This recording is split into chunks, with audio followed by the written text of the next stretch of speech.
Ադրբեջանական իշխանությունը շարունակում է սալյամի պես ուղղակի մեր երկրի,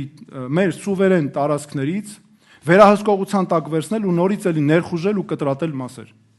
Սա այն գինն է, որ այս իշխանությունը խաղաղության համար հռչակել է։ Այդ գինն է։ Այսինքն նրանք ինչ են ասում, գնում են հանդիպումների, Ադրբեջանի իշխանությունների հետ պայմանավորված քննարկումների, ինչ է տեղի ունենում, գաղտնի մեր ժողովրդի թիկունքի հետևում այսպիսի ներխուժումներ, դիրքային բարելավումներ են տեղի ունենում, հետո դրա գինն էլ այն է, որ Ադրբեջանը ասում են չի կրակում, այդ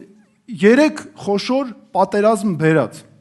3 պարտություն բերած, երկրորդ հայկական ցեղասպանությունը բերած իշխանությունները խոսում են խաղաղությունից, որովհետև ամեն տարի 2021 թվականին կորցրել ենք տարածքներ, 2022 թվականին կորցրել ենք տարածքներ, 2023 թվականին կորցրել ենք տարածքներ, 2024 թվականին կորցրել ենք տարածքներ, եւ հիմա տեսնում ենք, որ 2025 թվականին նույնպես կորցրել ենք տարածքներ, որտեղ սրանք նաեւ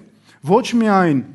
ֆիզիկապես տարածքնային ներխուժումները պետք է հաշվի առնենք, այլ նաև վերահսկողությունը կիլոմետրերով, դուք տեսեք ինչքան հսկայական տարածքներ են վերահսկում նրանք։